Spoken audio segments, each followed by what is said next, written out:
अस्सलाम वालेकुम। आज आप हमारे यूट्यूब चैनल ITMSS जिसमें मैं आपका कोच मुईसा शेख, अगर आपने अभी तक हमारा चैनल सब्सक्राइब नहीं किया तो अभी सब्सक्राइब करके बेल आइकन ऑल कर दें ताकि आप हमारी आने वाली किसी भी वीडियो से महरूम न रह सकें। आज का जो टॉपिक है वो बहुत इंपॉर्टेंट है। आज हम आपको सिखाएंगे डेल बायोस में डिफ़ॉल्ट सेटिंग करना। तो चलें जी टॉपिक की तरफ आते हैं। ठीक है, डिफ़ॉल्ट और नॉर्मल सेटिंग सिखाने की। डिफ़ॉल्ट सेटिंग क्या है? डिफ़ॉल्ट सेटिंग ये है कि आपका सिस्टम लैपटॉप जब मैन्युफैक्चर हो रहा होता है, क्रिएट हो रहा होता है, बन रहा होता है, तो उस दौरान उस टाइम की जो फर्स्ट सेटिंग होती है वो सेटिंग हो जाती है आपके इस लैपटॉप में डिफ़ॉल्ट सेटिंग करने से, आपके सिस्टम में करने से। मिसाल के तौर पर अभी मैंने ये लैपटॉप चलाया है, मेरे से पहले भी लोगों ने चलाया होगा, बहुत सारी सेटिंग चेंज होंगी, बहुत कुछ हुआ होगा, बहुत सारी चीज़ें पार्ट्स चेंज हुए होंगे, ठीक है, तो सेटिंग भी चेंज हुई होंगी।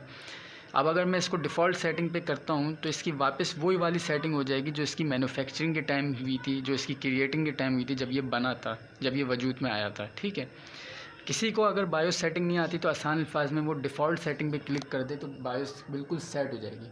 उसके बाद जो नॉर्मल सेटिंग होती है वो सिर्फ इतनी होती है कि आपको हार्ड डिस्क का ऑप्शन ऊपर करना होता है ताकि विंडोज़ बूट करे। स्टार्ट ऑपरेशन कि अगर आपकी विंडो आटा पे हुई थी, ACI पे हुई थी, अब वो रेड पे चलेगी डिफ़ॉल्ट करने के बाद, तो उसको वापस A से आटा पे ले आएँ ताकि विंडो चले। ऐसा ना हो विंडो आपकी नहीं चले, आप समझे विंडो करप्ट होगी, तो विंडो करप्ट नहीं होती, आगे पीछे सेटिंग होने से हो जाता मसला। ठीक है, या टाइम डेट अगर आउट हो जाए तो वो सेट करना होता है। ठीक है, तो जिसको बायोस सेटिंग नहीं आती या बायोस के बहुत सारे मसले अगर हो रहे होते हैं सेटिंग के, तो बेहतरीन हल होता है डिफ़ॉल्ट सेटिंग करें। और डिफ़ॉल्ट सेटिंग ये लिखा आ रहा है, तो अब मैंने जितना समझाया इसके बाद मैं अब ये डिफ़ॉल्ट सेटिंग करूँगा, ओके करूँगा, येस करूँगा और अप्लाई भी कर दूँगा। ठीक है, अब मैं इसको सिर्फ एस्केप करूँगा। अब मेरी विंडो भी नहीं चलेगी क्योंकि स्टार्ट ऑपरेशन भी चेंज हो गया होगा। अब मैं इसको सिर्फ एस्केप करूँगा, ये रीस्टार्ट होगा, फिर दोबारा मैं बायोस में आऊँगा तो मैं आपको दिखाऊँगा क्या क्या चेंज हो गया इसके अंदर। ठीक है, तो अब देखते हैं ज़रा। ये मैंने एस्केप कर दिया, अब मैं F2 कर रहा हूँ। ये भी देखें लिखा हुआ आ रहा है ना, पहले ये लिखा हुआ नहीं आया था जो अभी चंद सेकंड के लिए आया था। ठीक है, अब मैं इधर आता हूँ तो देखिए मेरे बूट सीक्वेंस में ये डिस्क ड्राइव जो है ये फ्लॉपी ड्राइव कहलाती है।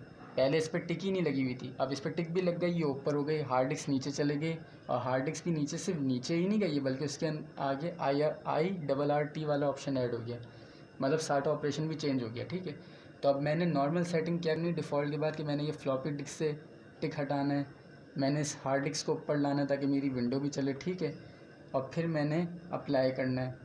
हम USB या DVD रोम को जब ऊपर रखते हैं जब हमने विंडोज़ करनी होती है। अब मैं ज़रा टाइम डेट चेक करूँगा कि टाइम डेट आउट तो नहीं हुआ। तो जी टाइम डेट तो वही है जो था, टाइम डेट अभी आउट नहीं हुआ, वरना ये भी हो जाता है कभी कभी। ठीक है, सिस्टम कॉन्फ़िगरेशन में मैं जाता हूँ तो ये देखिए मेरा स्टार्ट ऑपरेशन IRRT पे ऐड हो गया ना, जब भी वहाँ पे IRRT मेंशन हो रहा था, जबकि मेरी विंडो तो ACI पे, तो मेरी विंडो तो चलेगी ही नहीं। और मैं समझूँ कि विंडो करप्ट होगी तो विंडो करप्ट थोड़ी हुई, ये तो ये सेटिंग चेंज हो जाती है, इसीलिए अब मैं इसको अप्लाई कर दूँ। ठीक है, ये हो गया।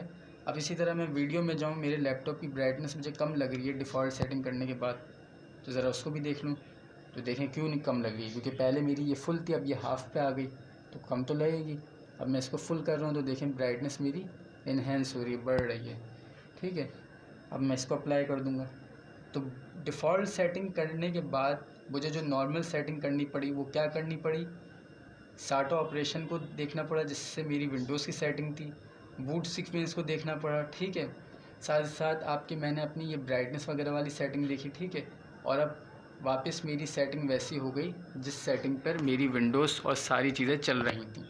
ठीक है, तो बायोस सेटिंग का ये फ़ायदा होता है डिफ़ॉल्ट सेटिंग का कि आपकी बायोस में कोई भी प्रॉब्लम होती है या कोई भी सेटिंग जो आपको नहीं आ रही होती या कोई भी इशू होता है तो वो डिफ़ॉल्ट सेटिंग से सही हो जाता है। और डिफ़ॉल्ट सेटिंग करने के बाद नॉर्मल सेटिंग करने का ये फ़ायदा होता है कि जैसे कि आपकी विंडो चल रही थी, अब नहीं चलेगी क्योंकि स्टार्ट मोड चेंज हो गया, ऑपरेशन चेंज हो गया, वो आप वापस सेट कर दें। टाइम डेट चेंज हो गया, वो आप वापस सेट कर दें। ठीक है, बूट सीक्वेंस में हार्ड डिस्क नीचे चल गई, आप इसको ऊपर ले आए, ब्राइटनेस कम हो गई तो आप वो ले आए, सिस्टम होगा तो ब्राइटनेस का भी चक्कर नहीं होगा। तो डिफ़ॉल्ट सेटिंग ये करने के बाद नॉर्मल सेटिंग ऐसे करते हैं। ठीक है, और डिफ़ॉल्ट और नॉर्मल सेटिंग को बायोस को जितना मैंने आपके सामने एक्सप्लेन किया, उम्मीद है आपको समझ में आया होगा। तो ये हमारा आज का टॉपिक था।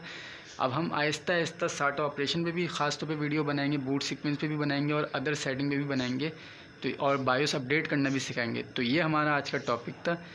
चैनल को सब्सक्राइब करें, वीडियो को लाइक शेयर करें, कमेंट में अपनी कीमती राय ज़रूर दिया करें ताकि उस हिसाब से हम आपको सिखा सकें। Thank you so much.